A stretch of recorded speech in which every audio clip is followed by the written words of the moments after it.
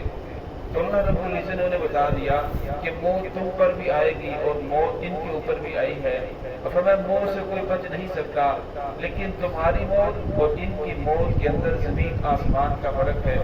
فرمایا تم مرو گے جس طرح عام انسان مرتا ہے، فرمایا انسان جب مرتا ہے اس کی روح کا جو تعلق ہے وہ وجود سے ختم کر دیتا ہے، روح انسان کی زندگی ہوتی ہے، روح کے اوپر موت واقع نہیں ہوتی، جو موت واقع ہوتی ہے وہ جسم کے اوپر واقع ہوتی ہے۔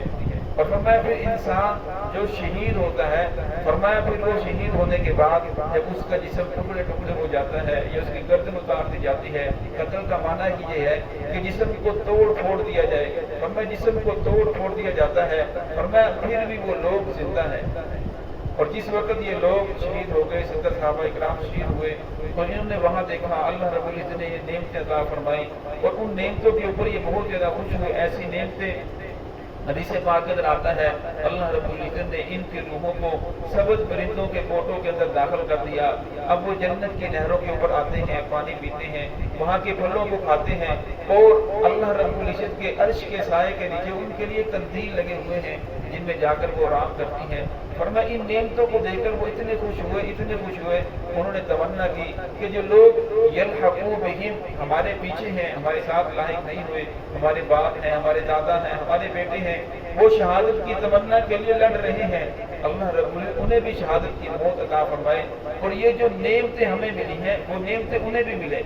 اور جس وقت انہوں نے یہ تمنا کی تو اللہ رب العزت نے فرمایا میں آپ کی یہ تمنا ان لوگوں تک پہنچا دیتا ہوں۔ تو پھر اللہ رب العزت نے قرآن پاک کی یہ آیات نازل فرمائی کہ جو لوگ دنیا سے چلے گئے انہیں آپ مردہ گمان بھی نہ کرو، بل احیاء، بلکہ وہ زندہ ہیں، عند ربهم یرزقون، اور اپنے رب کے ہاں رزق پا رہے ہیں۔ اور فرمایا جو لوگ جہاد کر رہے ہیں، اللہ کے راستے میں لڑ رہے ہیں، وہ تو ان کے بارے میں یہ تمنا کرتے ہیں، خواہش کرتے ہیں کہ یہ بھی جب دنیا سے آئے تو یہ شہادت کا انہیں مرتبہ ملے، شہادت کی موت ملے۔ فرمایا شہید کو ہر چیز معاف ہو جاتی ہے، ہر گناہ معاف ہو جاتا ہے سوائے قرض کے، قرض جو ہے وہ شہید کو بھی معاف نہیں ہوتا۔ اس سے پتہ چلتا ہے کہ حقوق جو عباد ہے اس کا بہت بڑا اللہ رب العزت کے ہاں مقام ہے، حقوق العباد کسی طرح بھی معاف نہیں ہو سکتے جب تک صاحب حق جس کا آپ نے حق دینا ہے وہ خود معاف نہ کر دے۔ ہاں صاحب حق معاف کر دے پھر تو اور مسئلہ ہے، اگر صاحب حق معاف نہ کرے تو اللہ رب العزت فرمائیں گے کہ میں بھی معاف نہیں کر سکتا جب تک یہ بندہ تجھے معاف نہ کرے۔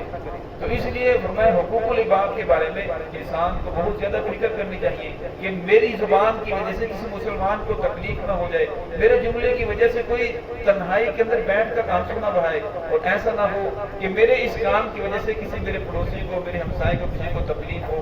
تو فرمایا اس سے انسان کو حقوق العباد کا بہت زیادہ خیال رکھنا چاہیے۔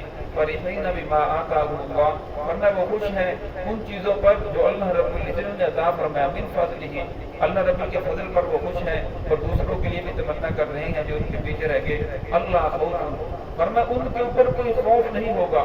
خوف کہتے ہیں کہ انسان کو کسی چیز کے چھن جانے کا خوف ہو کہ ابھی جنت کے اندر داخل کیا ہے، ہو سکتا ہے تھوڑی دیر کے بعد نکال دیا جائے، کسی اور عمل کی وجہ سے پکڑا جاؤ، فرمایا ایسا کوئی خوف نہیں ہوگا۔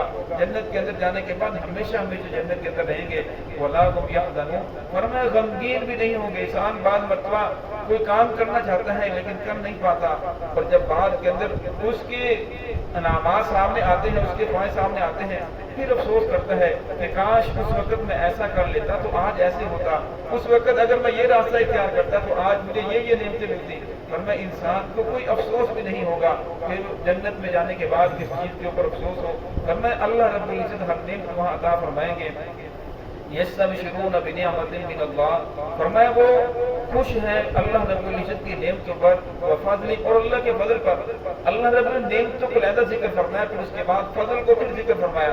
فرمایا جو عام انسان کو نعمتیں ملیں گی، فرمایا ان کو وہ نعمتیں تو ملیں گی لیکن اللہ کا ایک خاص فضل بھی ہوگا، اور فرمایا جو اللہ رب العزت ہی جانتے ہیں، وَأَنَّ اللَّهَ لَا يُضِيعُ أَجْرَ الْمُؤْمِنِينَ، اللہ رب العزت جو ہے ایمان والوں کو مومنین کے اجر کو ضائع نہیں کرتے. انسان جو بھی نیکی کرتا ہے فرمایا اللہ رب العزت ضائع نہیں کرتے. حدیث پاک میں آتا ہے ایک آدمی کے بارے میں اس کے جب گناہوں کے دفتر کھولے جائیں گے تو آدمی سوچے گا کہ اب تو میری ہلاکت قریب ہے. اب ہر طرف دیکھے گا منتہائے نظر تک جہاں تک سے نظر جا رہی ہوگی گناہ ہی گناہ نظر آئیں گے. تو پھر اللہ رب فرمائیں گے وہ اس کا نیکی والا جو ایک کاغذ کا ٹکڑا لایا جائے گا جس کے اوپر لکھا ہوا ہوگا اشہد ان لا الہ الا اللہ وحدہ لا شریک لہ واشہد ان محمدا عبدہ ورسولہ. اور اس ٹکڑے کو اس گناہوں کے پڑھنے کے مقابلے میں رکھا جائے گا تو وہ جو ٹکڑا ہوگا وہ پڑھنا جھک جائے گا. تو بندہ سوچے گا کہ میں نے یہ نیکی کس وقت کی.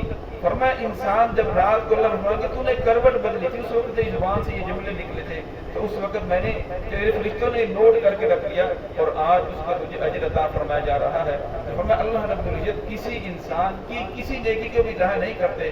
فمن یعمل مثقال ذرۃ خیرا یرہ. فرمایا جس آدمی نے ذرہ برابر بھی نیکی کی ہوگی قیامت میں وہ بھی سامنے آ جائے گی. جب دھوپ روشن دان سے اندر آ رہی ہو تو چھوٹے چھوٹے ہمیں ذرات نظر آتے ہیں آپ وہ نظر نہیں آتے. تو فرمایا اتنی بھی اگر کسی نے نیکی کی ہوگی قیامت میں وہ بھی سامنے آ جائے گی. اور فرمایا جو انسان کے جو جزا سزا ہے وہ انسان کے جسم کو بھی ہوتی ہے. جس طرح بعض لوگ انکار کرتے ہیں کہ انسان کو جو سزا ہے وہ صرف مثالی جسم کو ہوگی جس عنصری کو نہیں ہوگی. مثالی جسم یہ ہے کہ بعض مرتبہ ایسا ہوتا ہے اس کو آپ ایسے سمجھیں کہ ہم خواب دیکھتے ہیں. خواب ہر انسان کو آتے ہیں کسی کو زیادہ آتے ہیں کسی کو کم آتے ہیں. خواب کے اندر انسان کسی سے جا کر ملتا ہے کسی سے ملاقات ہوتی ہے کسی جگہ کھانا کھاتا ہے کسی جگہ اس کی لڑائی ہوتی ہے اور لیکن جب صبح اٹھتا ہے تو وہ کچھ بھی نہیں ہوتا. وہ تو ایک مثالی جسم تھا جس کے ساتھ اس کی ملاقات ہوئی تو جس کے ساتھ اس نے کھانا کھایا جس کے ساتھ اس کی جنگ ہوئی. اور فرمایا ایک جسم عنصری ہے. فرمایا موت واقع ہوتی ہے جس سے عنصری کے اوپر اور توڑ پھوڑ ہوتا ہے جس سے عنصری مشقت برداشت کرتا ہے انسان کا یہ جسم اور نعمتیں ملے جس میں مثالی کو ایسی بات نہیں ہے. فرمایا کتنے واقعات ایسے ہیں اور جب شہداء کی قبروں کی کھدائی کی جاتی ہے کسی وجہ سے تو ان کا خون بھی بہہ رہا ہوتا ہے. جہاں ہاتھ انہوں نے رکھا تھا اس ہاتھ کو وہاں سے ہٹایا گیا تو ان کا خون اسی طرح بہنے لگا. ورنہ شہید کی جو آدمی دنیا سے چلا جاتا ہے اس کا جسم بھی خراب نہیں ہوتا بلکہ اسی طرح تر و تازہ رہتا ہے. جو عام انسان ہے اور بعض مرتبہ اس کا جو جسم ہوتا ہے وہ منسوخ ہو جاتا ہے اس کی ہڈیاں باقی رہ جاتی ہیں لیکن جو روح ہے اس کا تعلق جسم کے ساتھ ہوتا ہے. تو فرمایا اس کی مثال ایسے ہی ہے جس طرح انسان ہوتا ہے. جس سے بات کر آتا ہے قرآن پاک کی آیت کی ہے کہ انسان کی روح اللہ رب العزت کے پاس چلی جاتی ہے. اگر انسان کے جسم کو ہاتھ لگائے تو فوراً بیدار ہو جاتا ہے. فرمایا روح کا جسم کے ساتھ تعلق ہوتا ہے. اس طرح قبر میں جانے کے بعد بھی جو روح کا تعلق جسم کے ساتھ ہوتا ہے. اور فرمایا جو انسان کو بدلہ ملتا ہے نعمتیں ملتی ہے وہ جسد کو بھی جسم کو بھی ملتی ہے اور روح کو بھی ملتی ہے. اور اسی طرح اگر کسی کو جزا سزا ملتی ہے عذاب ہوتا ہے فرمایا وہ جسم کو بھی ہوتا ہے اور روح کو بھی ہوتا ہے. دعا ہے کہ اللہ رب العزت ہمیں بھی شہداء کے اندر شامل فرمائے. بسم اللہ الرحمن الرحیم.